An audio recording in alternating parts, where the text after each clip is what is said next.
बहुत बहुत स्वागत है हमारे इस यूट्यूब चैनल स्टडी जीनियस गुरु में। एंड आज की इस वीडियो में क्लास करने वाले हैं SSC GD SSC MTS special class, जो कि यहाँ पे हिस्ट्री का क्वेश्चन हम आपको यहाँ पे देने वाले हैं। और यहाँ पे आपको बता दें कि अगर आप लोग जीडी और एमटीएस की तैयारी कर रहे हैं तो हिस्ट्री आपको अलग से कहीं से आएगा नहीं, जो हम यहाँ पर पढ़ाएँगे वही आपसे पूछा जाएगा। तो आप लोग को बता दें कि आप लोग चैनल पर नए चैनल को सब्सक्राइब कर लेंगे और हो सके तो अपने दोस्तों के साथ शेयर ज़रूर कर दीजिएगा इस वीडियो को। तो चलिए आज की क्लास हम शुरू करते हैं। आप लोग चैनल लाइक ज़रूर कर दीजिएगा, शेयर ज़रूर कर दीजिएगा। आपको बताते हैं कि अलग से आपको क्वेश्चन नहीं देखने को मिलेगा, जो भी क्वेश्चन रहेगा हिस्ट्री से आपको यहीं से क्वेश्चन मिलेगा। इसके बाद हम फिर आपको जो है ज्योग्राफी का क्वेश्चन दे देंगे। उसके बाद बहुत सारा चैप्टर है, ओके। तो उस सब से आपको दिया जाएगा, जैसे कि हिस्ट्री के बाद हो जाएगा ज्योग्राफी। तो आपको बता दें कि अभी जो ये इतिहास दे रहे हैं, उसके बाद आपको भूगोल देखने को मिलेगा, उसके बाद भारतीय राज व्यवस्था मिलेगा, उसके बाद आपको अर्थशास्त्र देखने को मिलेगा, उसके बाद आपको विज्ञान यानी कि साइंस में भौतिक विज्ञान, उसके बाद रासायनिक विज्ञान और जीव विज्ञान आपको देखने को मिलेगा। और भी क्वेश्चन बहुत सारा है। आप लोग से ना चैनल पर है, चैनल को सब्सक्राइब कर लेंगे। जैसे कि भारतीय लोक नृत्य से बहुत सारा क्वेश्चन आता है, प्रमुख शास्त्रीय नृत्य से आता है, वाद्य यंत्र वादक से आता है, बहुत सारा क्वेश्चन जो ना आपसे आता है, ओके। तो जो भी आपको इम्पोर्टेंट क्वेश्चन हमें लगे तो हम आपको देंगे। जैसे कि भारत की प्रमुख झीलें हो गया, ये सब हो गया। विश्व की प्रमुख झीलें हो गया, भारत के प्रमुख पुल, ये सब बहुत सारा क्वेश्चन जो है आपसे पूछा जाता है। तो जो भी क्वेश्चन है हम आपको देते रहेंगे। जैसे कि जनगणना हो गया, ये सब बहुत सारा क्वेश्चन है पूछा जाता है। तो आज की इस चैप्टर में हम हिस्ट्री क्वेश्चन करने वाले हैं, हिस्ट्री के बारे में जानने वाले हैं, ओके। तो आप लोग जो है ना ज़रूर सब्सक्राइब कर लीजिएगा। और ये जो है ना एमटीएस और जीडी के लिए हिस्ट्री से क्वेश्चन है और ये आपसे अलग से नहीं क्वेश्चन आएगा, ओके। तो चलिए इसी को मद्देनज़र रखते हुए हम क्लास स्टार्ट करते हैं। और अगर आप लोग जीडी की तैयारी करते हैं तो यहाँ पे आप लोग देख सकते हैं, ये प्रीवियस ईयर क्वेश्चन है, जो कि यहाँ पे आप लोग देख सकते 42 सेट है। और यहाँ पे आप लोग देख सकते हैं 99 रुपीज़ दिया गया है, लेकिन हम आपको यहाँ पे 79 रुपीज़ में प्रोवाइड कराएंगे। कितना में भाई? 79 रुपीज़ में। उसके बाद यहाँ पे इसका बात करते हैं, ये भी एसएससी जीडी का ही क्वेश्चन है, जिसमें आपको देख सकते कांस्टेबल भर्ती परीक्षा 2024, और इसमें से 51 क्वेश्चन है, जिसमें आपको मिलेगा क्या? जीके जीएस का बात करें तो 1500 प्लस मिलेगा। प्रीवियस ईयर क्वेश्चन का बात करो तो 1000 प्लस है। प्रैक्टिस सेट का बात करो तो 7500 है। उसके बाद इंग्लिश का बात करें तो 1300 क्वेश्चन इंग्लिश का है, ओके। उसके बाद मैथ का बात करें तो 600 क्वेश्चन मैथ का है। और ये भी आपको चाहिए तो ये भी आपको 79 रुपीज़ में आपको प्रोवाइड करा देंगे, ओके। तो आप लोग से ना ये लेने के लिए आपको करना क्या है बतलाते हैं। तो यहाँ पे आप लोग नंबर देख सकते हैं 7091397331। इस पर आपको सिंपल सी व्हाट्सएप मैसेज करना है, कॉल नहीं करना है। कॉल आप रिसीव नहीं किया जाएगा, ओनली वन जो है ना आप लोग व्हाट्सएप मैसेज कीजिएगा, ओके। तो उसी के ज़रिए आपको पेमेंट कैसे करना है वहीं पे आपको सब कुछ बतला दिया जाएगा। पेमेंट करने के बाद पेमेंट का स्क्रीनशॉट भेजना है, उसके बाद आपको जो है ना PDF आपके मोबाइल पर भेज दिया जाएगा, ओके। चलिए स्टडी शुरू करते हैं। तो यहाँ पे आप लोग देख सकते हैं इतिहास है, एंड यहाँ पे बात करते हैं 25 पेज है, ठीक है। तो यहाँ पे आपको बतला दें कि ये वीडियो से ना बहुत लंबा होगा। जैसे कि मान लेते हैं 1 से 1.5 घंटा का वीडियो होने की संभावना है, ओके। तो आप लोगों से रिक्वेस्ट है कि शुरू से लेकर अंत तक देख लीजिएगा, ताकि आपके एग्ज़ाम में जो भी क्वेश्चन आए वो आपसे मिस ना हो, ओके। और आपको बता दें कि अभी जो हो रहा है ना ये भर्ती, तो इसमें ही आपको सिलेक्शन लेना है तो लेना है, ओके। देखिए आप लोग से ना पढ़ाई कीजिए, पढ़ाई पे मेहनत कीजिए, ओके। मेहनत रंग ज़रूर लाएगी, ओके। तो चलिए कुछ इस प्रकार से क्वेश्चन है, हम इसको आपको बारीकी से समझाएंगे और आपको पढ़ाएंगे, ओके। बस ये आपको A to Z पढ़ाई करना है, यानी कि शुरू से लेकर अंत तक। चलिए सबसे पहले यहाँ पे बात किया जा रहा है क्या, इतिहास का जनक कौन है? हेरोडोटस है, आपको भी पता है। और इन्होंने क्या हिस्टोरिका नामक पुस्तक लिखी है, ओके। इतिहास का जनक हेरोडोटस है और इन्होंने ना हिस्टोरिका नामक पुस्तक लिखी है। नेक्स्ट क्वेश्चन का बात करें तो नेक्स्ट क्वेश्चन है प्रागैतिहासिक काल वह काल वह काल जिसके लिए कोई लिखित सामग्री उपलब्ध नहीं है और जिसमें मानव का जीवन अपेक्षाकृत पूर्णतः सभ्य नहीं था, प्रागैतिहासिक काल कहलाता है। इस काल को 3 भाग में विभाजित किया गया है। तो ज़्यादा ये सब पूछेगा नहीं, आपसे सिर्फ पूछेगा कि प्रागैतिहासिक काल कितनों भागों में बांटा गया है। तो सिंपल सी बात है, 3 भागों में ये बांटा गया है। बात करते हैं नीचे। एक होता है पुरापाषाण काल, दूसरा है नवपाषाण काल, तीसरा है ओके। तो यहाँ पे 3 भाग में बांटा जाता है, लेकिन यहाँ पे 2 ही दिया गया है, पुरापाषाण काल और नवपाषाण काल। इसमें होता क्या है, देखिए क्वेश्चन पूछ लिया जाएगा कि आग का आविष्कार किस में हुआ है। तो अब आग का आविष्कार जो है ना पुरापाषाण काल में हुआ था। उसके बाद बात करते हैं पहियों का आविष्कार। तो पहियों का आविष्कार जो है नवपाषाण काल में हुआ था। उसके बाद देख सकते हैं यहाँ पे मनुष्य ने घर बनाने की कला नवपाषाण काल में सीखी। उसके बाद मनुष्य ने सबसे पहले कुत्तों को अपना पालतू पशु बनाया था। क्वेश्चन पूछ लिया जाता है कि मनुष्य ने सबसे पहले किसको पालतू जानवर या पालतू पशु किसको बनाया है। तो यहाँ पे आपका राइट आंसर हो सका कुत्ते को। उसके बाद यहाँ पे बात करते हैं कृषि का आविष्कार कौन से काल में हुआ था, ये भी पूछ लिया जाएगा। तो कृषि का आविष्कार जो है ना आपको नवपाषाण काल में हुआ था। उसके बाद देख सकते हैं मनुष्य ने सबसे पहले तांबा धातु का प्रयोग किया था। ठीक है, मनुष्य ने सबसे पहले तांबा धातु का प्रयोग किया गया था। ओके, सोना नहीं, सबसे पहले तांबा का हुआ था। उसके बाद यहाँ पे देख सकते हैं मनुष्य द्वारा प्रयोग किए जाने वाला प्रथम औजार कुल्हाड़ी था। ये भी क्वेश्चन आता है बार बार कि मनुष्य द्वारा प्रयोग किया जाने वाला प्रथम औजार क्या है, कुल्हाड़ी है। उसके बाद यहाँ पे देख सकते हैं कृषि का प्रथम उदाहरण मेहरगढ़ से प्राप्त हुआ, या वर्तमान में पाकिस्तान में है। ठीक है, मेहरगढ़ अगर पूछ ले कि वर्तमान में क्या है, तो मेरे भाई वर्तमान में जो अभी है पाकिस्तान में है। उसके बाद यहाँ पे देख सकते हैं भारतवर्ष का शब्द का सर्वप्रथम उल्लेख हाथी गुफा अभिलेख से मिलता है। ओके, भारतवर्ष शब्द का सर्वप्रथम उल्लेख हाथी गुफा अभिलेख से मिलता है। देखिए वीडियो अगर आपको स्लो लगता है तो थोड़ा फास्ट कर लीजिएगा, अगर आपको फास्ट लगता है तो थोड़ा स्लो कर लीजिएगा। ओके, यहाँ पे देख सकते हैं मनुष्य द्वारा बोई गई सबसे पहली फसल जौ है, आपको भी पता है जौ। उसके बाद यहाँ पे देख सकते हैं प्रमुख वेद के बारे में बात करते हैं। वेद, यहाँ से भी बहुत सारा क्वेश्चन आता है। प्रमुख वेद के बारे में बात करें तो सबसे पहले यहाँ पे बात करते हैं भारत के सबसे प्राचीन ग्रंथ वेद है। ओके, भारत के सबसे प्राचीन ग्रंथ जो है ना हमारे वेद है। और वेद का शाब्दिक अर्थ होता है ज्ञान। और वेदों की संख्या की बात करें, अक्सर वेदों की संख्या पूछा जाता है कि वेदों की संख्या कितनी होती है। तो मेरे भाई वेदों की संख्या 4 होती है। 4 में से बात करते हैं यहाँ पे, एक होता है ऋग्वेद, दूसरा यजुर्वेद, तीसरा सामवेद और चौथा अथर्ववेद। अब इसके बारे में जानते हैं। सबसे पहले ऋग्वेद के बारे में जानते हैं। यहाँ पे देख सकते हैं सबसे प्राचीन वेद है, जिसमें इसमें 10 मंडल, 128 सूक्त तथा 10,580 रचनाएं मिलती हैं। ओके, और यहाँ पे क्वेश्चन देख सकते हैं, ये जो ना 2023 में पूछा गया है। और यहाँ पे आपको बता दें कि ये सब्जेक्टिव कराने के बाद आपको ऑब्जेक्टिव क्लास भी करा दिया जाएगा, ताकि आपको पूरा याद हो जाए। आप लोग सब्जेक्टिव पढ़ लीजिएगा, हो सके तो दोस्तों के साथ शेयर कर दीजिएगा। उसके बाद ऑब्जेक्टिव क्लास कराया जाएगा। देख सकते हैं ऋग वेद मंत्रों के समूह को सूक्त कहा जाता है। ऋग्वेद मंत्रों के समूह को सूक्त कहा जाता है। देख सकते हैं ऋग्वेद की 5 शाखाएं होती हैं। देख सकते हैं देवता सोम का उल्लेख 9वें मंडल में है। देवता सोम का उल्लेख जो ना 9वें मंडल में है। ऋग्वेद में 25 नदियाँ का उल्लेख मिलता है।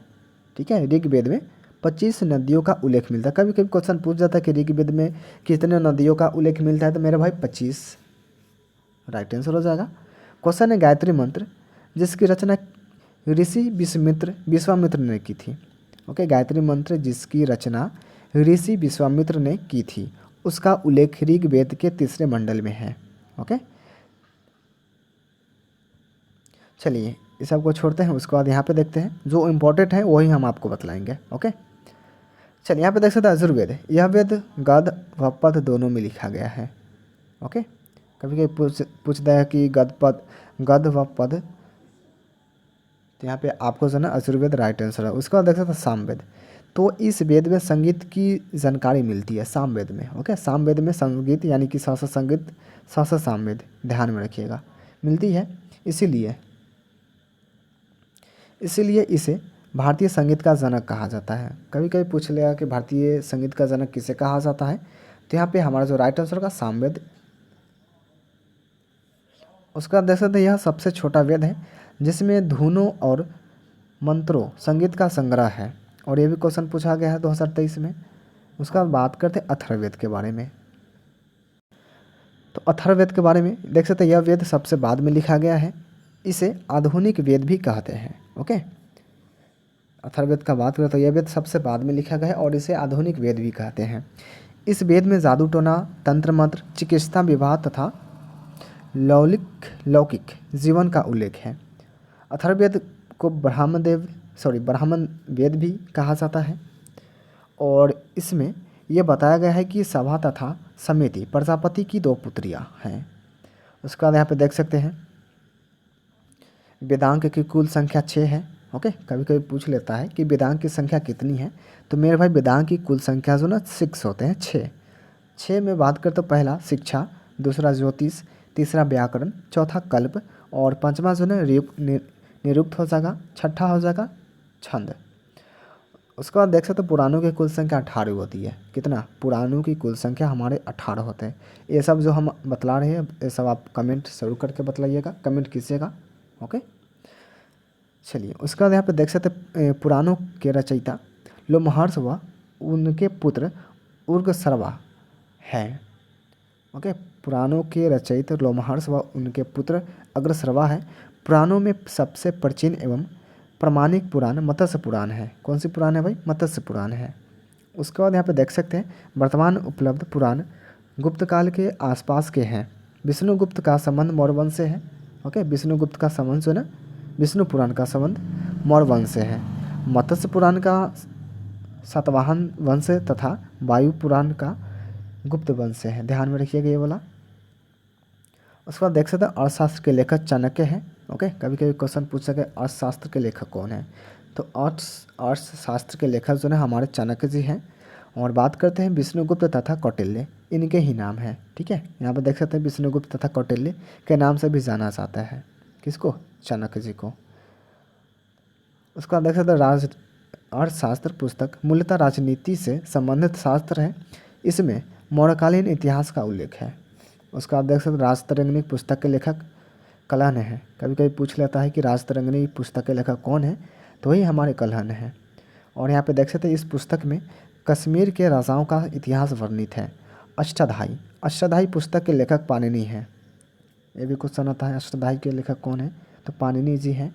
यह संस्कृत व्याकरण की पुस्तक है। उसका देख सकते सबसे प्राचीन स्मृति मनुस्मृति है। इसके लेखक मनु है। इसके लेखक कौन है भाई? मनु है। उसके बाद देख सकते हैं जैन साहित्य को आगम कहा जाता है। जैन साहित्य को आगम कहा जाता है। जैन धर्म का प्रारंभिक इतिहास कल्पसूत्र नामक पुस्तक में वर्णित है। यह भद्रबाहु ने लिखी है। कौन लिखी है भाई? भद्रबाहु ने। उसका देख जहाँ तक कथाएं बौद्ध धर्म से संबंधित हैं, इसमें महात्मा बुद्ध के जीवन की कहानियां हैं। ओके, जहाँ तक कथाएं बौद्ध धर्म से संबंधित है, इसमें महात्मा बुद्ध के जीवन की कहानियां हैं। उसका देख भारत का सबसे प्राचीन नगर मोहनजोदड़ो था, जिसे मृतकों का टीला कहा जाता है। कभी कभी क्वेश्चन पूछ देता है कि मृतकों का टीला किसे कहा जाता है, तो मेरे भाई मृतकों का टीला मोहनजोदड़ो को कहा जाता है। ओके, अब बात करते हैं सिंधु घाटी या हड़प्पा सभ्यता के बारे में। देखिए, सिंधु घाटी सभ्यता का काल 2500 से लेकर 2500 ईसा पूर्व से 1700 ईसा पूर्व तक था। यह पहले ईसा पूर्व है। ठीक है, तो ये उल्टा की दिशा में चलती, जैसे कि यहाँ पे देख सकते 2500 से लेकर 1750 ईसा पूर्व तक था, तो ये उल्टा चलता था ईस्वी। ओके, ईसा पूर्व जो है ना उल्टा चलता था। उसका देख सकते हड़प्पा टीले का सर्वप्रथम उल्लेख 1826 ईस्वी में चार्ल्स मैसन द्वारा किया गया। हड़प्पा संस्कृति को कांस्य युगीन सभ्यता भी कहते हैं। कभी कभी क्वेश्चन आता कि हड़प्पा सभ्यता को क्या कहते हैं भाई, तो कांस्य युगीन भी कहते हैं। ओके, ध्यान में रखिएगा ये वाला क्वेश्चन। तो बात करते हैं सिंधु घाटी सभ्यता की खोज जो है राय बहादुर दयाराम सहनी ने 1921 में की थी। ये भी क्वेश्चन आता है। देख सकते हैं सिंधु घाटी सभ्यता की खोज किसने किया था? राय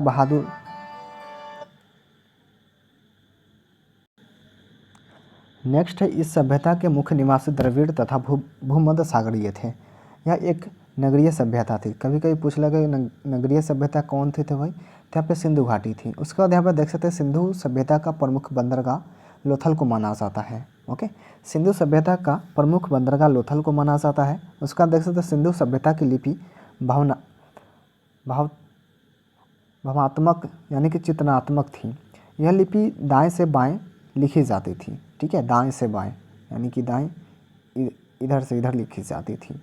उसके बाद देख सकते हैं सिंधु सभ्यता में नगर तथा घरों को बनाने के लिए ग्रिड पद्धति अपनाई गई थी। ठीक है, ग्रिड पद्धति ध्यान में रखिएगा ये वाला। उसका देख सकते हैं सिंधु समाज मृत सत्तात्मक था।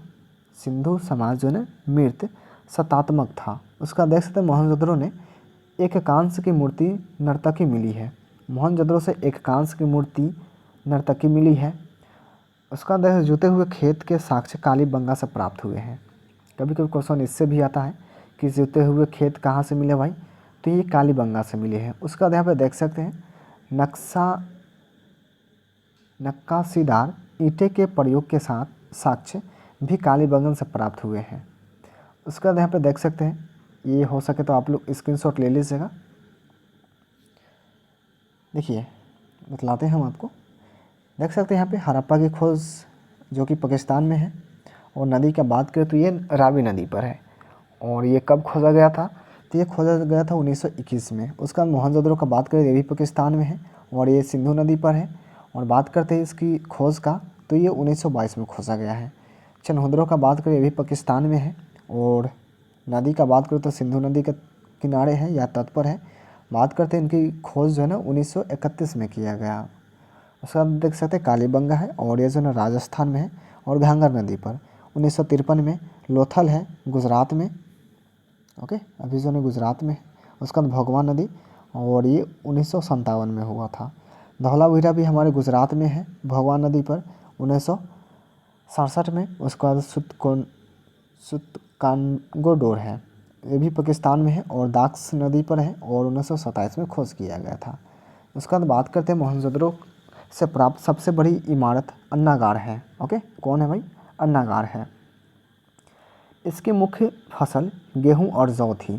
कभी कभी क्वेश्चन पूछता है कि इसकी मुख्य फसल कौन सी भाई, तो इसकी मुख्य फसल जो है ना गेहूं और जौ थी, तथा ये सूती एवं ऊनी वस्त्रों का प्रयोग करते थे। ओके, सूती एवं ऊनी वस्त्र का प्रयोग करते थे। उसके बाद यहाँ पर देख सकते हैं अग्निकुंड लोथल तथा कालीबंगन से प्राप्त हुए हैं। कालीबंगा का अर्थ है काली चूड़िया। ठीक है, कालीबंगन का अर्थ है काली चूड़िया। उसके बाद चावल के साक्ष्य लोथल से प्राप्त हुए हैं। चावल के साक्ष्य जो है ना लोथल से प्राप्त हुए हैं। हड़प्पा की मोहरों पर एक सिंग वाले पशु का चित्र मिलता है। हड़प्पा की मोहरों की बात करें तो उसमें जो है एक सिंग वाले पशु का चित्र मिलता है। एक सिंग वाले मतलब गेंडा हो सकता है, शायद नहीं पता, उस वक्त होगा कोई, अभी पता ना, सब विलुप्त हो चुका है ना। चलिए, उसका देख सकते हैं सिंधु सभ्यता के लोग मार्त देवी की पूजा करते थे। ओके, सिंधु सभ्यता के लोग जो थे ना वो मार्त देवी की पूजा करते थे। मनोरंजन के लिए वे लोग मछली पकड़ना, शिकार करना, पशु पक्षी को आपस में लड़ाना तथा पासा खेलने आदि विधियों का प्रयोग करते थे। ठीक है, कभी कभी क्वेश्चन आता कि सिंधु सभ्यता के लोगों जो ना मनोरंजन के लिए क्या क्या करते थे। ठीक है, तो ऑप्शन रहेगा उसमें, तो ये है मछली पकड़ते थे, शिकार करना, पशु पक्षी को आपस में लड़ाना तथा पासा खेलना, ये सब थे। उसके बाद यहाँ पे देख सकते हैं इनको तलवार का ज्ञान नहीं था। ठीक है, इनके पास जो ना तलवार की ज्ञान नहीं था। आग में पकी हुई मिट्टी को टेराकोटा कहा जाता था। ठीक है, टेराकोटा देख सकते हैं यहाँ पे। उसके बाद बात करते हैं वैदिक सभ्यता के बारे में। ओके, जैसा कि ये भी बहुत ही अच्छा चैप्टर है, यहाँ से भी बहुत सारा क्वेश्चन आता है। तो यहाँ पे देख सकते हैं वैदिक काल को दो भागों में विभाजित किया जा सकता है। पहला देख सकते हैं ऋग वैदिक काल है जो कि 1500 से 1000 ईसा पूर्व है। उसका देख सकते हैं उत्तर वैदिक काल है जो कि 1000 से 600 ईसा पूर्व है। ओके, चलिए यहाँ पे देख सकते हैं आर्यों द्वारा निर्मित सभ्यता वैदिक सभ्यता भी आर्य शब्द का सर्वश्रेष्ठ है। ओके, उसका देख सकते आर्यों की भाषा संस्कृत थी। कभी कभी क्वेश्चन पूछ लेता है कि आर्यों की भाषा क्या है भाई, तो आर्यों की भाषा जो ना संस्कृत थी और ये ग्रामीण सभ्यता थी, ठीक है, शहरी सभ्यता नहीं, ग्रामीण यानी कि गांव घर वाला। ओके, उसका जैसे प्रशासन की इकाई को 5 भागों में बांटा गया था, प्रशासन की इकाई को 5 भागों में बांटा गया था। कौन कौन से, तो पहला कुल, ग्राम, विष, जन और राष्ट्र, ये 5। उसका देख सकते हैं ग्राम के मुखिया को ग्रामनी कहते थे, ठीक है, कहाँ, ग्राम के मुखिया को ग्रामनी कहते थे। उसका देख सकते विष का प्रधान विश्वपति कहलाता था तथा जन के प्रधान को राजा या जनपति कहते थे। सभा एवं समिति राजा को सलाह देने वाली संस्था थी। स्त्रियों दोनों में भाग ले सकती थी। देख सकते युद्ध के लिए गिविष्ट शब्द का प्रयोग किया गया है। और वैदिक काल समाज को व्यवसाय के आधार पर 4 वर्णों में बांटा गया है। पहला है ब्राह्मण, क्षत्रिय, वैश्य और शूद्र। ओके, उसका देख सकते आर्यों का समाज पितृसत्तात्मक था। समाज की सबसे छोटी इकाई परिवार या कुल थी, जिसका मुखिया पिता होता था और उसे कुलप या गृहपति कहते थे। देख सकते जीवन भर अविवाहित रहने वाली महिलाओं को अमाजू कहा जाता था, ठीक है, जीवन भर अविवाहित रहने वाली महिलाओं को ये जो ना अमाजू कहा जाता था।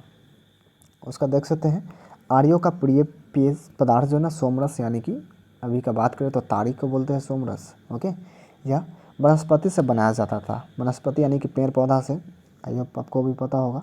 चलिए, उसका देख सकते हैं उपनिषद की संख्या 108 मानी जाती है, ठीक है। कभी कभी क्वेश्चन पूछ देता है कि उपनिषद की संख्या कितनी है, तो उपनिषद की संख्या जो है 108 मानी जाती है। उसका देख सकते हैं आर्यों का मुख्य व्यवसाय पशुपालन और कृषि था। ओके, आर्यों का मुख्य व्यवसाय जो है पशुपालन और कृषि था। ओके, उसका आर्यों का प्रिय पशु घोड़ा और प्रिय देवता इंद्रदेव थे। ओके, उसका देख सकते हैं गायों की हत्या करने वाले के लिए मृत्युदंड तथा देश से निकालने का प्रावधान था, ठीक है ये। चलिए, उसका देख सकते ऋग्वेद में उल्लेखित सभी नदियों में सरस्वती नदी को सबसे महत्वपूर्ण तथा पवित्र माना गया है। ऋग्वेद में गंगा नदी का उल्लेख 1 बार तथा यमुना नदी का उल्लेख 3 बार हुआ है। इसमें सिंधु नदी का उल्लेख सबसे अधिक बार हुआ है। उसके बाद बात करते हैं वैदिक काल के बारे में। ओके जी, वैदिक काल के बारे में, उत्तर वैदिक काल के बारे में। अभी जो आप लोग पढ़ रहे थे वो ऋग्वैदिक था। उसके बाद यहाँ पे देख सकते हैं उत्तर वैदिक के बारे में बात करते हैं। चलिए, यहाँ पे देख सकते हैं उत्तर वैदिक के बारे में। तो उत्तर वैदिक काल में इंद्र के स्थान पर प्रजापति देवता सबसे प्रिय हो गए। सत्यमेव जयते मुंड को उपनिषद से लिया गया है। ये भी क्वेश्चन आता है कि सत्यमेव जयते जो है कहाँ से लिया गया है, तो ये मेरे भाई मुंड को उपनिषद से लिया गया है। देख सकते उत्तर वैदिक काल में महाकाव्य की संख्या 2 थी, एक महाभारत और दूसरा जो ना रामायण, और अभी भी है शायद। ओके, अभी भी है। उत्तर वैदिक काल में महाकाव्य की संख्या 2 थी, एक तो महाभारत था और एक जो था रामायण था। देख सकते महाभारत का पुराना नाम जय संहिता है। कभी कभी पूछ देता है कि रामायण का पुराना नाम क्या है, तो वही था जय संहिता। उसका देख सकते प्रमुख दर्शन एवं उनके प्रवर्तन, ये भी बहुत ही पूछा जाता है। जैसे कि यहाँ पर देख सकते हैं योग दर्शन का बात करें तो प्रवर्तक जो ना पतंजलि है। न्याय दर्शन का बात करें तो प्रवर्तक है गौतम श्री ऋषि। सांख्य दर्शन का बात करें तो कपिल मनु सबसे प्राचीन दर्शन है। ओके, बात करते हैं जैन धर्म के बारे में।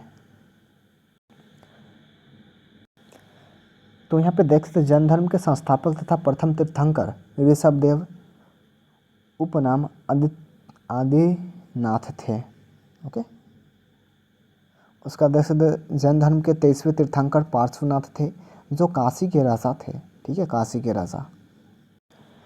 के राजा और अश्वसेन के पुत्र थे। उसका देख सकते हैं महावीर स्वामी जैन धर्म के 24वें तथा अंतिम तीर्थकर थे। ठीक है, महावीर स्वामी जो थे ना जैन धर्म के 24वें तथा अंतिम तीर्थंकर थे।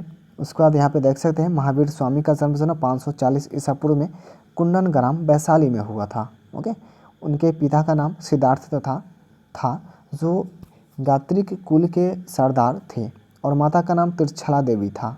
वह लिच्छवी राजा चेटक की बहन थी। उसका देख सकते महावीर स्वामी की पत्नी का नाम यशोदा तथा पुत्री के नाम प्रियदर्शिनी था। महावीर स्वामी के बचपन का नाम वर्धमान था। ओके, महावीर स्वामी के बचपन का नाम जो था ना वर्धमान था।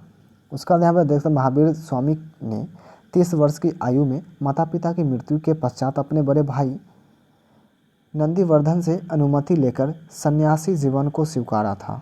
ठीक है, कभी कभी पूछ देगा कि महावीर जी थे ना कितने वर्ष में अपने ये कितने वर्ष के पश्चात सन्यासी लिए थे, तो 30 वर्ष। ठीक है, ध्यान में रखिएगा। और ये देख सकते हैं ये भी पूछा गया 2023 में। उसके बाद देख सकते 12 वर्ष की कठोर तपस्या के पश्चात जंभिया ग्राम में रिजुपालिका नदी के किनारे साल के वृक्ष के नीचे महावीर स्वामी को ज्ञान यानी कि कैवल्य की प्राप्ति हुई। ठीक है, ये पूछता है कि कौन सी वृक्ष के नीचे, तो ये साल के वृक्ष के नीचे। ओके, देख सकते उन्होंने अपने उपदेश प्रकृत अर्धमागनी भाषा में दिए हैं। महावीर के प्रथम अनुयायी उनके दामाद यानी कि जमाली थे। देख सकते प्रथम जैन भिक्षुनु चंदना थी। प्रथम जैन भिक्षुनी चंदना थी। देख सकते हैं जैन धर्म के त्रिरत्न, ये भी बहुत ही क्वेश्चन पूछा जाता है मेरे भाई, ध्यान में रखिएगा। तो सबसे पहला है सम्यक दर्शन, सम्यक ज्ञान, सम्यक आचरण। बात करते हैं जैन धर्म के पूर्ण ज्ञान को कैवल्य ज्ञान कहा गया है। जैन धर्म का सबसे महत्वपूर्ण सिद्धांत अहिंसा था। क्या? अहिंसा। देख सकते हैं 72 वर्ष की आयु में महावीर स्वामी की मृत्यु 468 ईसा पूर्व में पावापुरी में हो गई। ठीक है, 72 वर्ष की आयु में महावीर स्वामी की मृत्यु 468 ईसा पूर्व में पावापुरी में हो गई। उसका देख सकते हैं जैन मठों को बसादी यानी कि बसदिश कहा जाता था। मौर्योत्तर युग में मथुरा जैन धर्म का प्रसिद्ध केंद्र था। ठीक है, मौर्योत्तर युग में मथुरा जैन धर्म का प्रसिद्ध केंद्र था।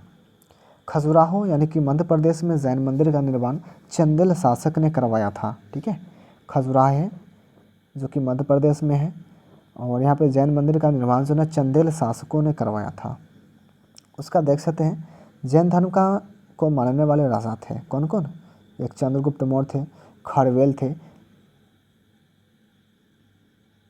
अमोघ वर्ष ये थे। देख सकते हैं जैन धर्म ने अपने आध्यात्मिक विचारों का सांख्य दर्शन से प्राप्त किया है।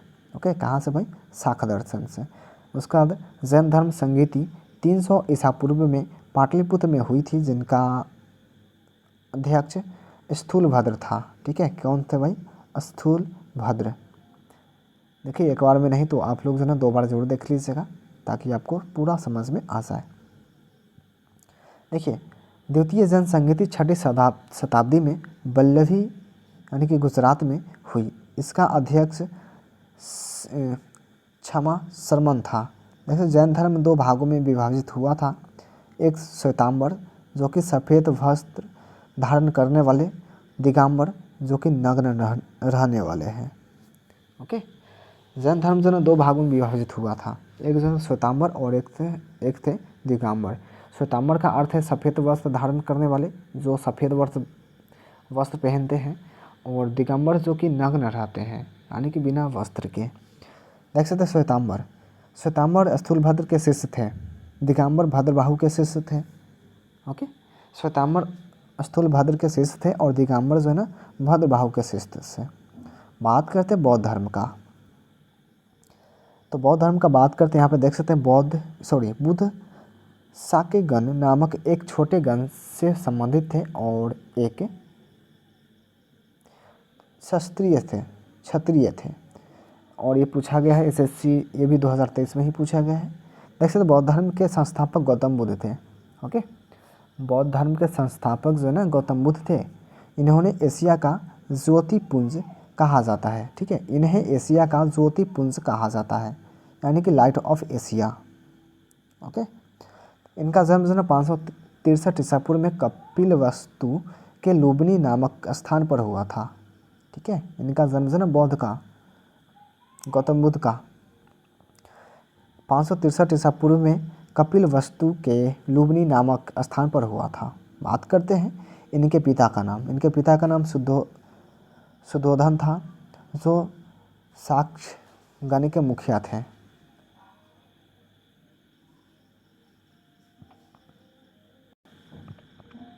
इनकी माता का नाम जो है ना माया देवी की मृत्यु, माया देवी था। ठीक है, और इनकी माता माया देवी की मृत्यु इनके जन्म के 7वें दिन ही हो गई थी। जन्म के 7वें दिन। इनका पालन पोषण इनकी मौसी प्रजापति गौतमी ने किया है। ठीक है, और गौतम बुद्ध के बचपन का नाम सिद्धार्थ था। इनका विवाह 16 वर्ष की अवस्था में यशोधरा के साथ हुआ था। ठीक, और इनके पुत्र का नाम राहुल था। ओके, इनके पुत्र का नाम राहुल था।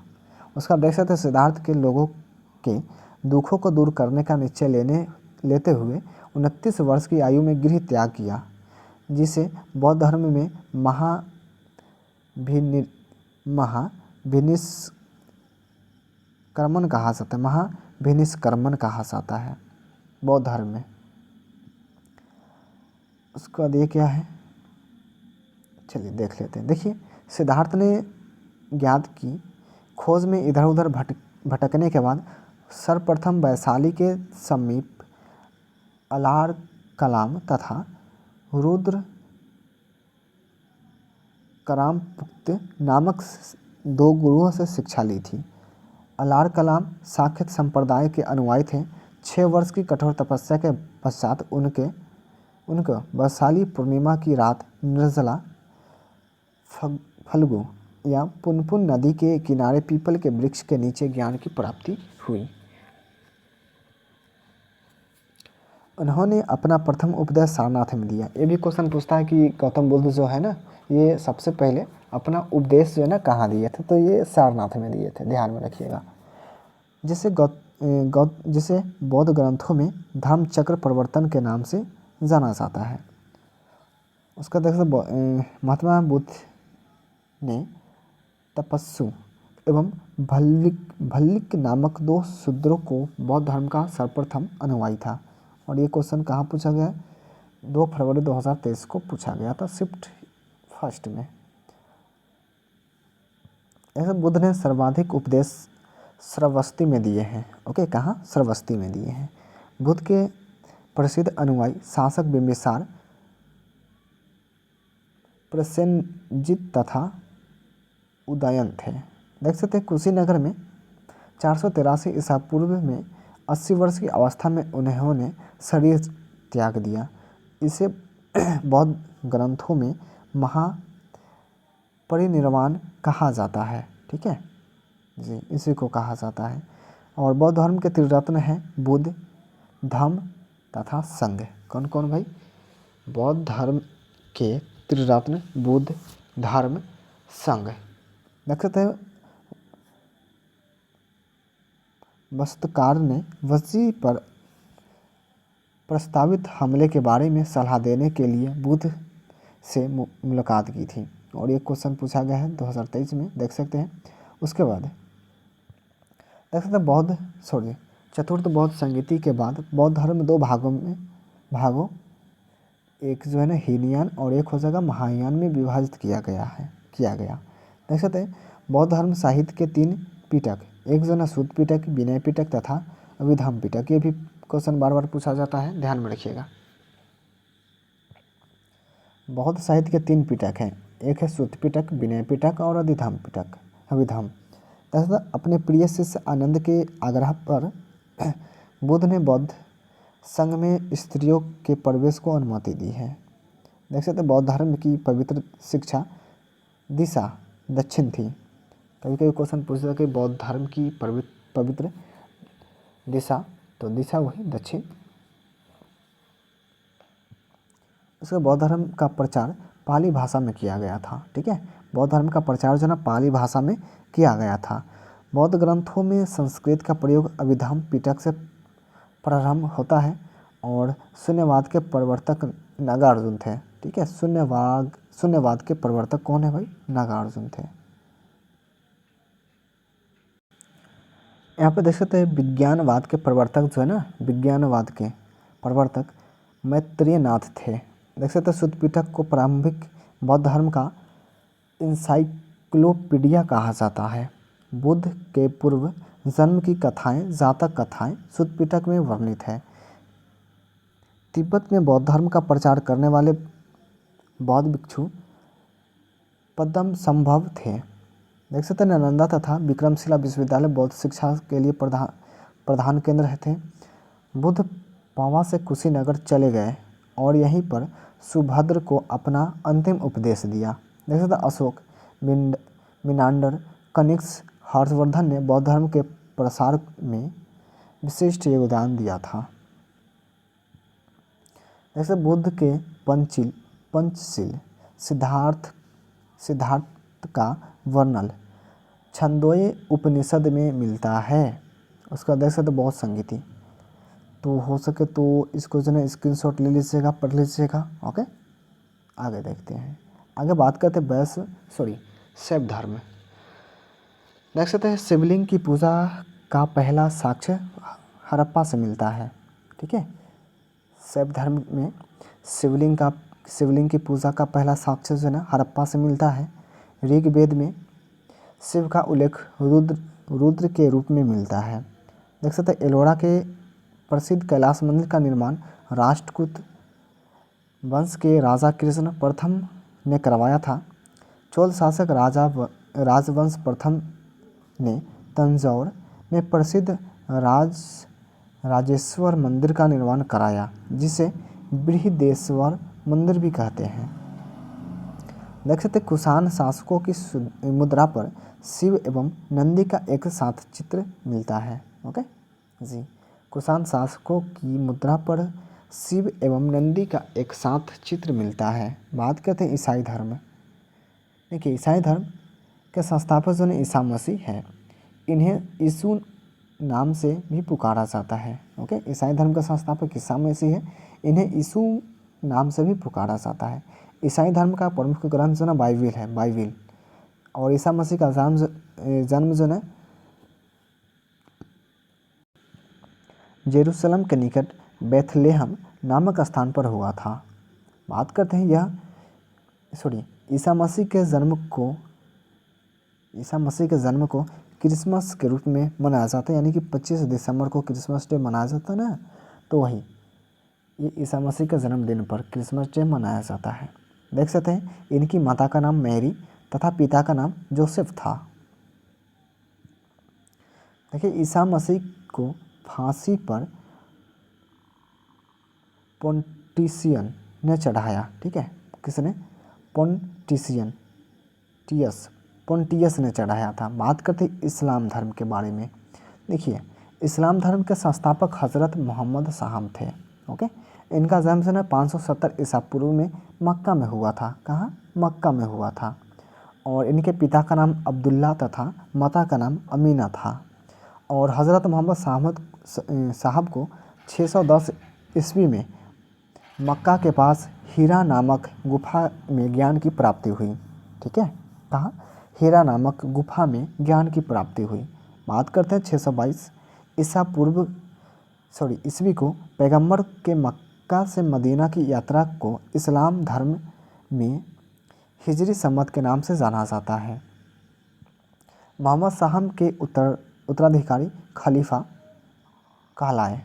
इस्लाम जगत में खलीफा पद 1924 ईसा तक रहा, क्योंकि उसी वर्ष से इसे तुर्की शासक मुस्तफ़ा कमाल पाशा ने समाप्त कर दिया था।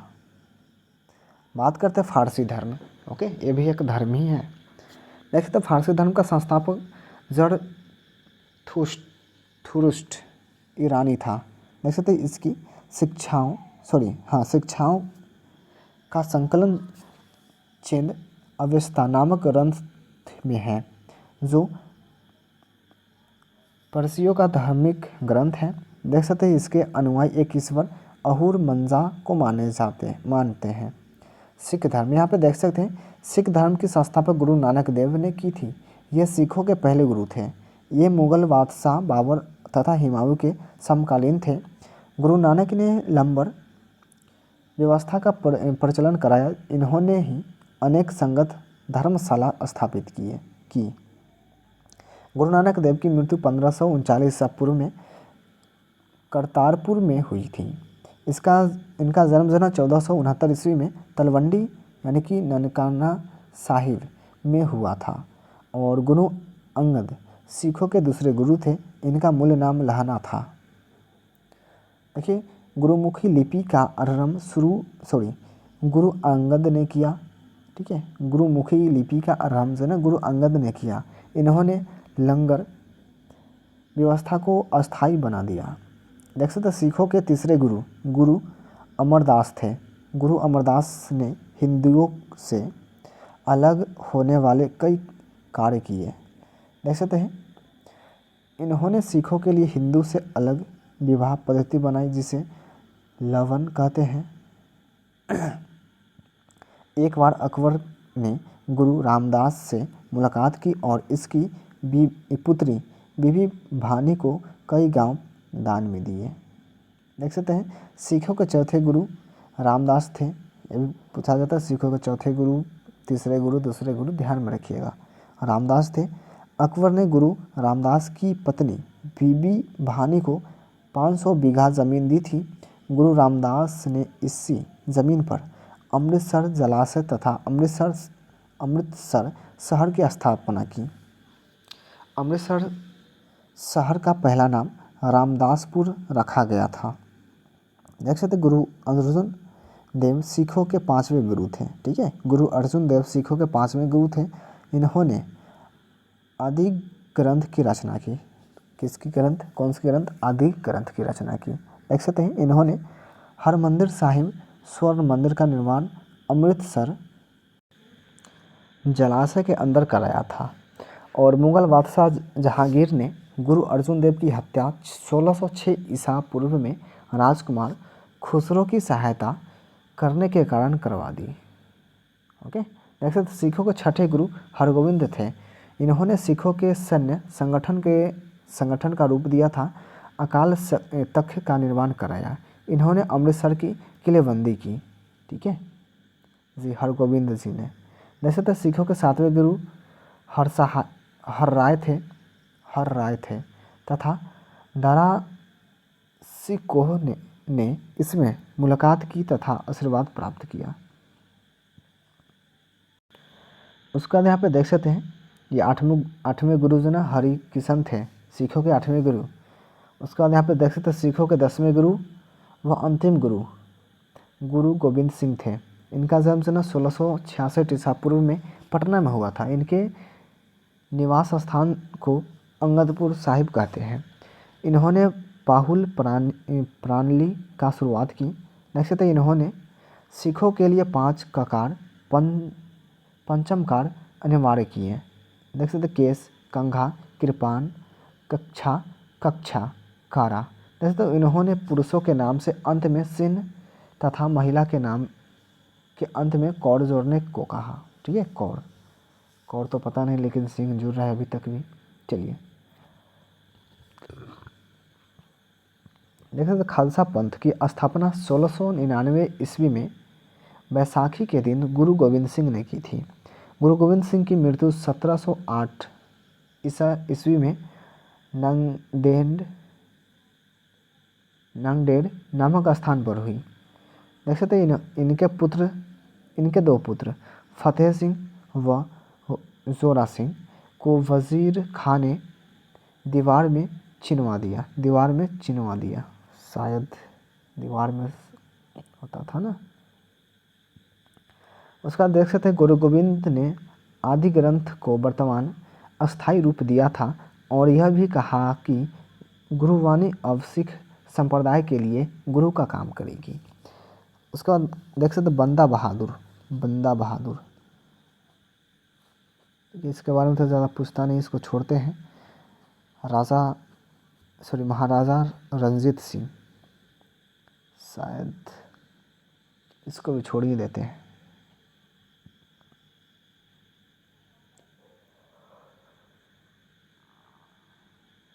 देखिए बात करते हैं वैष्णव धर्म, ये भी पूछता है बार बार। देखिए वैष्णव धर्म की जानकारी उपनिषदों से मिलती है।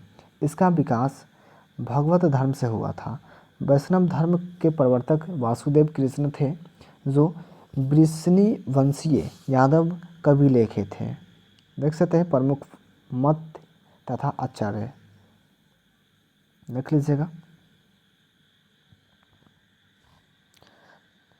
देख सकते हैं भारत के यवन राज। देखिए भारत पर आक्रमण करने वाले विदेशी आक्रमणकारियों का क्रम निम्नलिखित में है: हिंद, यूनानी, शक, हुन, पल्लव, कुषाण। देख सकते हैं भारत पर सबसे पहला आक्रमण बैक्ट्रिया के शासक डेमेट्रियस ने किया। यह आक्रमण उसे 190 ईसा पूर्व में किया। देख सकते हैं इसके शासनकाल को अपनी राजधानी बनाया। ठीक है, इसने साकल को अपनी राजधानी बनाया। हिंद यूनानियों में उसने सबसे विख्यात शासक मिनांडर था। इसकी राजधानी साकल थी। यह शिक्षा का प्रमुख केंद्र था। देख सकते हैं मिनांडर ने अर्जुन से बौद्ध धर्म की शिक्षा ली। मिनांडर ने प्रश्न तथा नागसेन द्वारा दिए गए उत्तर एक पुस्तक में है। इस पुस्तक का नाम जो है मिलिंद पन्हो है। देखते हैं भारत में सबसे पहले सोने के सिक्के हिंद यूनानियों ने चलाए थे। ठीक है,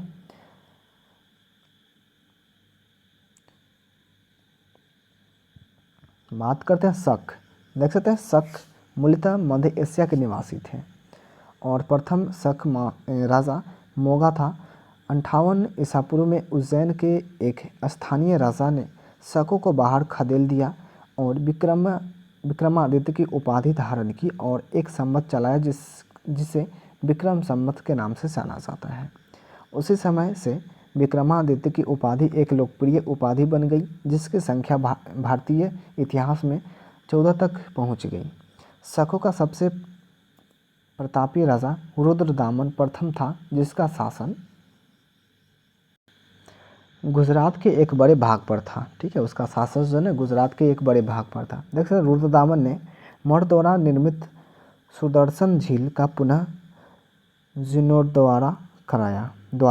रुद्रदामन प्रथम संस्कृत भाषा का बड़ा प्रेमी था। ठीक है, संस्कृत भाषा का बड़ा प्रेमी था। उसने संस्कृत भाषा में सबसे पहले जूनागढ़ अभिलेख जारी किया। भारत में शक राजा अपने आप को छत्र कहते थे। बात करते हैं सिकंदर के बारे में, ये भी बहुत ही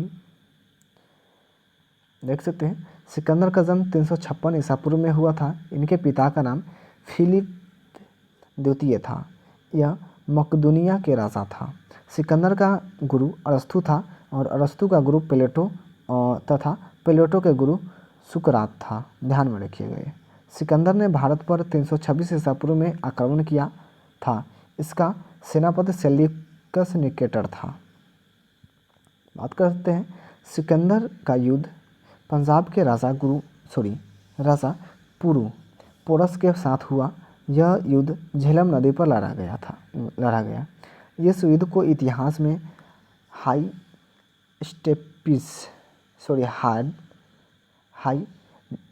डेस्पिस तथा झेलम बिस्ता का युद्ध भी कहते हैं।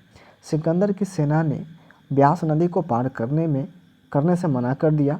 सिकंदर की अंतिम विजय पाटल थी।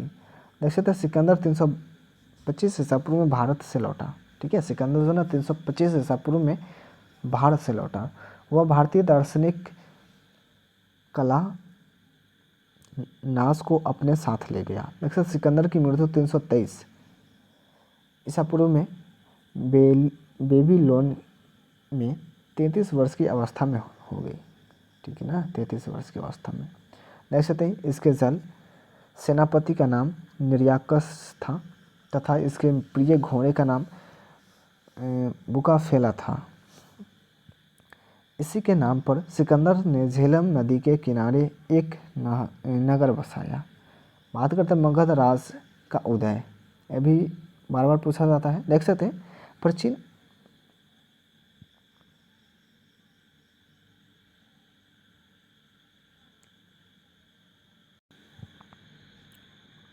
देखिए, मगध प्राचीन भारत के 16 महाजनपदों में से एक था। इसकी राजधानी गिरिवर्ज थी। बृहद्र के पुत्र का नाम जरासंध था। प्राचीन काल में गंगा नदी के दक्षिण के क्षेत्र को मगध के नाम से जाना जाता है, और ये पूछा गया था कब? 2023 में। देख सकते हैं हर्यक वंश। बात करते हैं हर्यक वंश का संस्थापक बिंबिसार था। बिंबिसार जो 544 ईसा पूर्व में मगध की गद्दी पर बैठा। इनको श्रेनिक के नाम से भी जाना जाता था। बिंबिसार ने बृहदंत को हराकर अंगराज को मगध राज में मिला लिया।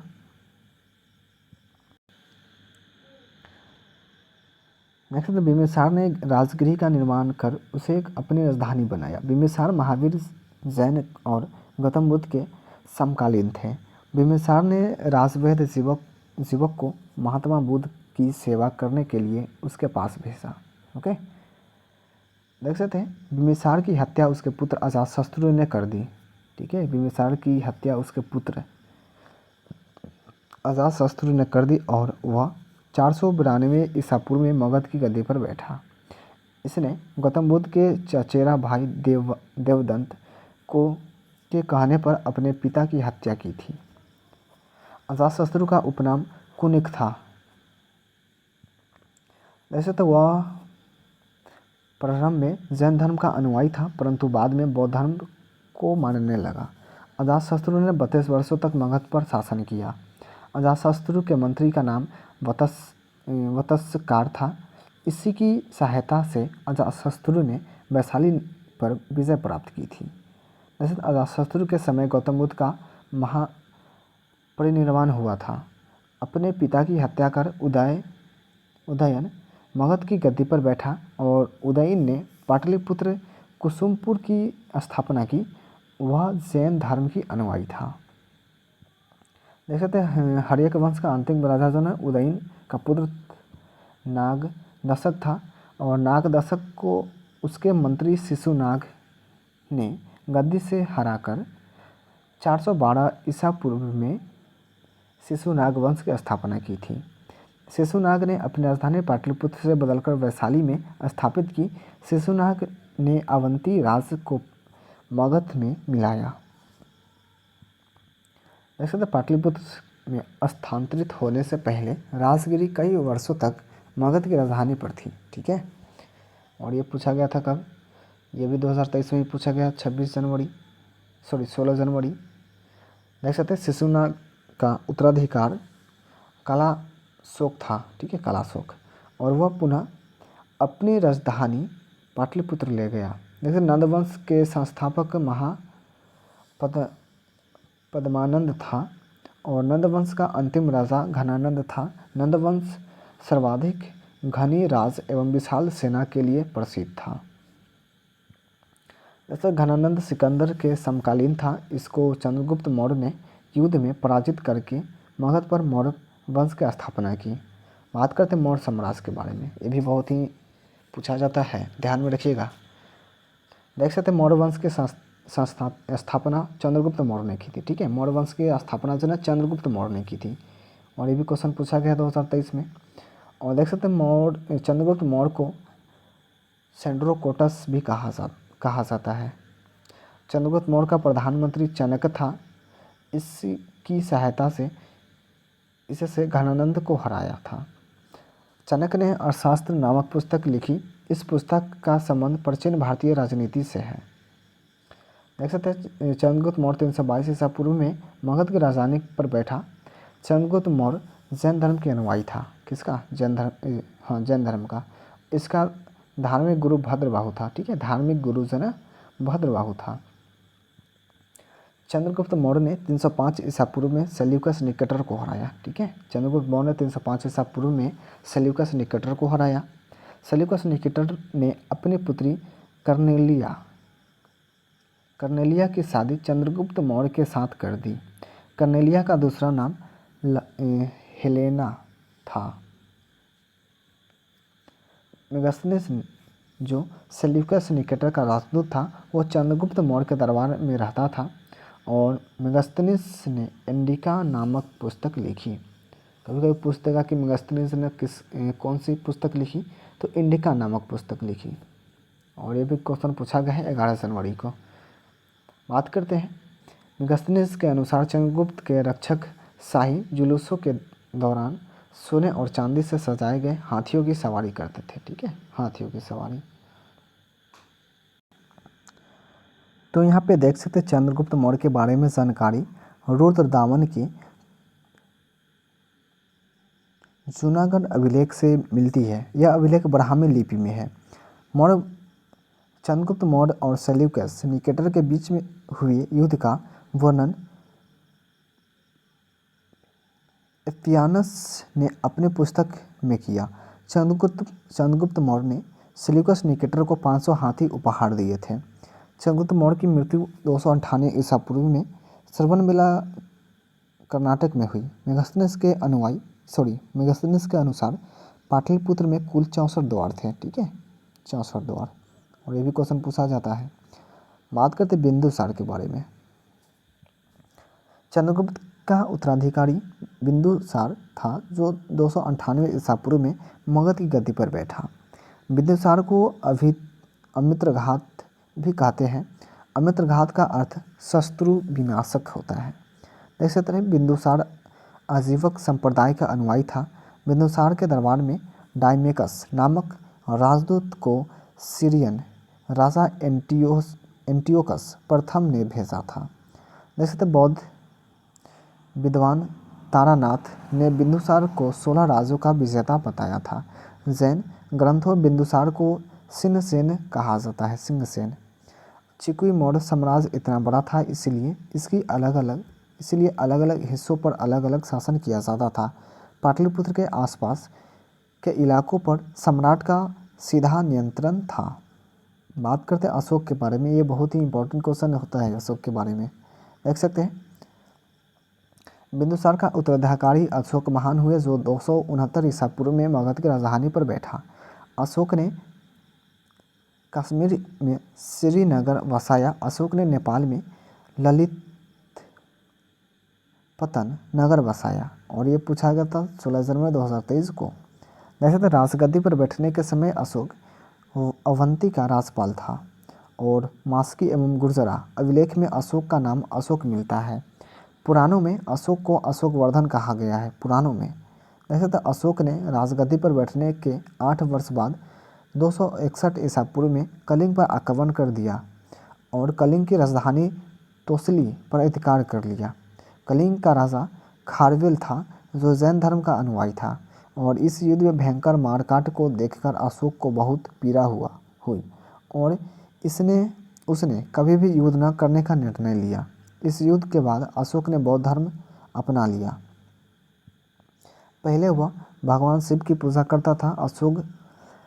अशोक के प्रधानमंत्री का नाम राधागुप्त था और ये पूछा गया था 27 जनवरी को 2023।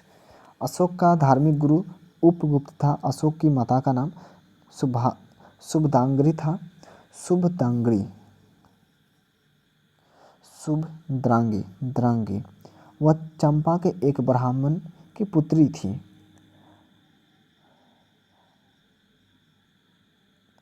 असंधि मित्रा एवं करुवाकी अशोक की पत्नियां थीं। ओके, देख सकते हैं भारत में शिलालेख का सबसे पहले प्रचलन अशोक ने किया। अशोक द्वारा शिलालेख में ब्राह्मी, खरोष्टी, ग्रीक एवं अमरमेक लिपि का प्रयोग हुआ है। अशोक ने बौद्ध धर्म के प्रचार के लिए अपने पुत्र महेंद्र एवं पुत्री संघमित्रा को श्रीलंका भेजा। कहाँ भेजा? श्रीलंका भेजा था। और ये भी क्वेश्चन पूछा गया 9 फरवरी 2023 को 5th शिफ्ट में। देख सकते हैं अशोक के शिलालेख 1837 ईसा पूर्व में सर्वप्रथम जेम्स प्रीपेस ने पढ़े थे। इसकी संख्या 14 है। अशोक के शिलालेख की खोज 1750 में प्रिफेंथेलर ने की थी। ठीक है, ये क्वेश्चन पूछा जाता है जेम्स प्रिफेंस वाला, पर ध्यान में रखिएगा। अशोक के दरबार में डायनुसियस नामक राजदूत आया था, जो मिस्र के राजा फिलाडेल्फस टॉलमी द्वितीय ने भेजा था। कौशाम्बी अभिलेख को रानी का अभिलेख भी कहा जाता है। कौशाम्बी अभिलेख को रानी का अभिलेख भी कहा जाता है। अशोक का सबसे छोटा स्तंभ लेख रुम्मीदेई है। अशोक का सर एक गुना अभिलेख ग्रीक एवं अमरमेइक भाषा में है। देख सकते कलिंग के युद्ध का वर्णन 13वें शिलालेख में है। मौर्य शासन अशोक की मृत्यु 232 ईसा पूर्व में हुई थी। ठीक है, पूछा जाता है कि अशोक की मृत्यु कब हुई, तो ही 232। देख सकते अर्थशास्त्र में शीर्षस्थ अधिकारी को तीर्थ यानी कि महापात्र कहते हैं। प्रशासन की सबसे छोटी इकाई ग्राम थी, जिसका मुखिया ग्रामीणी कहलाता था। अशोक के समय में मौर्य साम्राज्य में प्रांतों की संख्या 5 थी। प्रांतों को चक्र कहा जाता था। मौर्योत्तर काल में दास कर्णकाल वे पुरुष और महिलाएं थे जिनके पास जमीनें नहीं थी। ठीक है, कर्णकार देख सकते हैं। अर्थशास्त्र में गुप्तचर को गुड पुरुष कहा जाता है और सरकारी भूमि को सीता भूमि कहा जाता है। मौर्य शासन 137 वर्ष तक रहा। ठीक है, मौर्य शासन जो है 137 वर्ष, समझ रहे हैं ना बात। देख सकते मौर्य वंश का अंतिम शासक बृहद्र था। बात करते हैं कि ये क्वेश्चन आता है और पूछता है कि मौर्य वंश का अंतिम शासक कौन था, तो वही बृहद्र था। ठीक है, चलिए बात करते हैं नेक्स्ट क्वेश्चन। देखिए, इसकी हत्या इसके सेनापति पुष्यमित्र शुंग ने 150 ईसा पूर्व में कर दी और मगध पर शुंग वंश की नींव डाली। और मौर्य साम्राज्य की मुद्रा पन थी। ठीक है, मुद्रा पन थी। देख सकते अशोक का नाम देवानाम प्रिय, देवताओं का प्रिय भी है। ठीक है, देवानाम प्रिय यानी कि देवताओं का प्रिय भी है। बात करते हैं शुंग साम्राज्य का। देख सकते हैं पुष्यमित्र शुंग ने मगध पर शुंग वंश की नींव डाली। वह मौर्यों को सेनापति था। ठीक है, मौर्यों का सेनापति, वह ब्राह्मण जाति का था। जैसे शुंग वंश ने अपनी राजधानी विदिशा में स्थापित की। इस काल में प्रथम स्मृति ग्रंथ मनुस्मृति के वर्तमान स्वरूप की रचना की गई। पुष्यमित्र शुंग ने अपने राजपुरोहित पतंजलि से 2 अश्वमेध यज्ञ कराए। पुष्यमित्र शुंग को कलिंग नरेश खारवेल ने पराजित किया था। शुंग वंश का अंतिम शासक देवभूति था। इसकी हत्या वासुदेव ने कर दी और मगध की गद्दी पर कण्व वंश की नींव डाली। कण्व वंश का अंतिम राजा सुशर्मा यानी कि और सुशर्मन था। सुशर्मन की हत्या सिमुक ने कर दी और सातवाहन वंश की नींव डाली। यहाँ पे किसी न किसी को हत्या ही करके ये राजा सब जो ना हत्या से ही मरता है, अपने आप तो कोई मरा ही नहीं। देख सकते सातवाहन वंश की राजधानी प्रतिष्ठान पैठण थी, जो महाराष्ट्र में गोदावरी नदी के किनारे स्थित थी। जैसे सातवाहन वंश की भाषा प्राकृत भाषा और लिपि ब्राह्मणी थी। सातवाहनों में मात्र सत्तात्मक सामाजिक व्यवस्था थी और ब्राह्मणों को भूमि दान में देने की प्रथा का आरंभ सातवाहन वंश के शासकों ने किया। जैसे तो गौतमी पुत्र सतकर्णी इस वंश का सबसे शक्तिशाली राजा था। बात करते कुषाण वंश के बारे में। देखिए, पल्लवों के बाद में कुषाण आए जो युची और तोखारी भी कहलाते थे। युची नामक एक कबीला 5 भागों में बटा हुआ था। इन्हीं में से एक कुषाण थे। देख सकते कुषाण वंश की स्थापना कुजुल कडफिसेस ने की थी। इस वंश का सबसे महान राजा कनिष्क था। इसकी राजधानी पुरुषपुर यानी कि पेशावर थी। एक भी क्वेश्चन पूछा जाता है। देख सकते कुषाणों की दूसरी राजधानी मथुरा थी और कनिष्क ने 78 ईसा पूर्व में गद्दी पर बैठने के समय एक संवत चलाया जो शक संवत कहलाता है। यह संवत भारत सरकार द्वारा प्रयोग में लाया जा रहा है। उसके बाद कनिष्क बौद्ध धर्म के महायान संप्रदाय का अनुयायी था। कुषाण शासकों ने बड़ी संख्या में स्वर्ण मुद्रा जारी की। कनिष्क ने कश्मीर विजय के बाद कहा कनिष्कपुर नगर बसाया।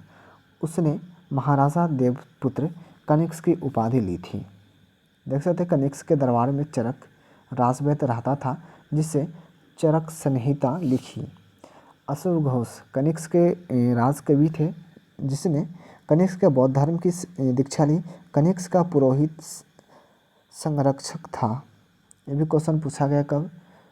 2023 में पूछा गया 13 जनवरी और 16 जनवरी को एक ही बार में। उसका देख सकते हैं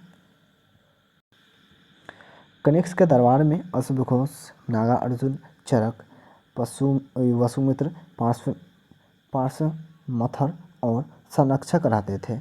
अशोक घोष ने बुद्ध चरित्रम नामक पुस्तक लिखी। नागार्जुन ने माध्यमिक सूत्र नामक पुस्तक लिखी और इस पुस्तक में सापेक्षता का सिद्धांत प्रस्तुत किया। नागार्जुन को भारत का आइंस्टीन भी कहा जाता है।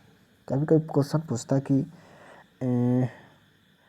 भारत का आइंस्टीन किसे कहा जाता है, तो वही नागार्जुन को कहा जाता है, ध्यान में रखिएगा। देख सकते हैं कुषाण वंश का अंतिम शासक वासुदेव द्वितीय था।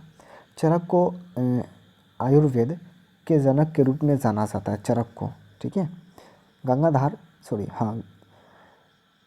गंधार शैली तथा मथुरा शैली का विकास कनिष्क के शासनकाल में हुआ था। उसके बाद यहाँ पर देख सकते हैं रेशम बनाने की सबसे पहले तकनीक का आविष्कार चीन में हुआ, ठीक है, चीन में हुआ। रेशम मार्ग का निरंतर रखने वाला शासकों में सबसे प्रसिद्ध कुषाण थे। इससे कुषाणों को बहुत अधिक आय होती थी। गुप्त साम्राज्य के बारे में बात करते हैं, देख सकते हैं गुप्त साम्राज्य का उदय 3वीं शताब्दी के अंत में हुआ था। गुप्त वंश का संस्थापक श्री गुप्त था। इसका उत्तराधिकारी घटोत्कच हुआ। गुप्त वंश का प्रथम महान सम्राट चंद्रगुप्त प्रथम था। यह 319 ईस्वी में गद्दी पर बैठा। इसे ही गुप्त वंश का वास्तविक संस्थापक माना जाता है। वैसे इसने लिच्छवी राजकुमारी कुमार देवी से विवाह किया। चंद्रगुप्त प्रथम ने महाराज की उपाधि धारण की। चंद्रगुप्त प्रथम ने गुप्त संवत 319 से 20 ईस्वी चलाया। देख सकते इसका उत्तराधिकारी समुद्रगुप्त हुआ, जो 335 ईस्वी में राजगद्दी पर बैठा। समुद्रगुप्त में आर्यवृत्त के 9 राजा तथा दक्षिणापथ के 12 राजाओं को पराजित किया। ओके, समुद्रगुप्त को भारत का नेपोलियन कहते हैं, ध्यान में रखिएगा। समुद्रगुप्त को भारत का नेपोलियन कहते हैं। समुद्रगुप्त की उपाधि अप्रतिरथ, पराक्रमांक, परम भावत, व्यर्थ, पराक्रमक, ये सब है। जैसे समुद्रगुप्त का दरबारी कवि हरिसेन था, जिसने इलाहाबाद प्रशस्ति लेख की रचना की। समुद्रगुप्त विष्णु का उपासक था।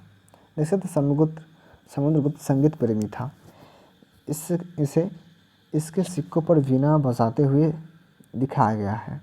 समुद्रगुप्त का उत्तराधिकारी चंद्रगुप्त द्वितीय हुए, जो 380 ईसा पूर्व में गद्दी पर बैठा। चंद्रगुप्त द्वितीय ने विक्रमादित्य की उपाधि धारण की, इसलिए इन्हें चंद्रगुप्त विक्रमादित्य भी कहते हैं। देखते इसके समय में चीनी बौद्ध यात्री फाहियान भारत आया था। शकों पर विजय के उपलक्ष्य में इन्हें चांदी के सिक्के चलाए। ओके, चंद्रगुप्त द्वितीय के दरबार में आर्यभट्ट, धन्वंतरी, ब्राह्मणगुप्त, बराहमिहिर जैसे विद्वान रहते थे। देख सकते चंद्रगुप्त द्वितीय का उत्तराधिकारी कुमारगुप्त था, जिसका कार्यकाल 415 से 455 ईसा पूर्व था। कुमारगुप्त की मुद्रा मयूर आकृति की थी। देख सकते नालंदा विश्वविद्यालय की स्थापना कुमारगुप्त ने ही की थी। ठीक है जी, नालंदा विश्वविद्यालय की स्थापना जो है ना, ये कुमारगुप्त ने ही किए थे। इस विश्वविद्यालय को ऑक्सफोर्ड ऑफ महायान बौद्ध कहा जाता है। देख सकते हैं कुमारगुप्त का उत्तराधिकारी स्कंदगुप्त था। इसका कार्यकाल 455 से लेकर 467 ईसा पूर्व था। हुनों का आक्रमण स्कंदगुप्त के काल में हुआ। चूनागढ़ अभिलेख में हुनों को मलेच्छ कहा गया है। हुनों का महत्वपूर्ण शासक तोरमान था। ओके, चलिए, तो इसमें इतना ही। देखिए, ये ना होता है ना तो 3 भाग में इस वीडियो को बांटेंगे। ओके, हिस्ट्री का 3 भाग में बांटेंगे, जो कि एक आपको सुबह मिल जाएगा और हो सके तो फिर आपको दे दिया जाएगा 3 भाग में। तो अभी इतना ही, फिर नेक्स्ट आपको जो ना ये भाग दूसरा जाएगा। अब ये भाग 1 और भाग ये दूसरा जाएगा। ओके, 3 भाग में बांटेंगे इसको, तब जाके होगा। तो चलिए, फिर मिलते हैं आपसे नेक्स्ट क्लास में। चैनल पर नहीं, चैनल को सब्सक्राइब कर लीजिएगा।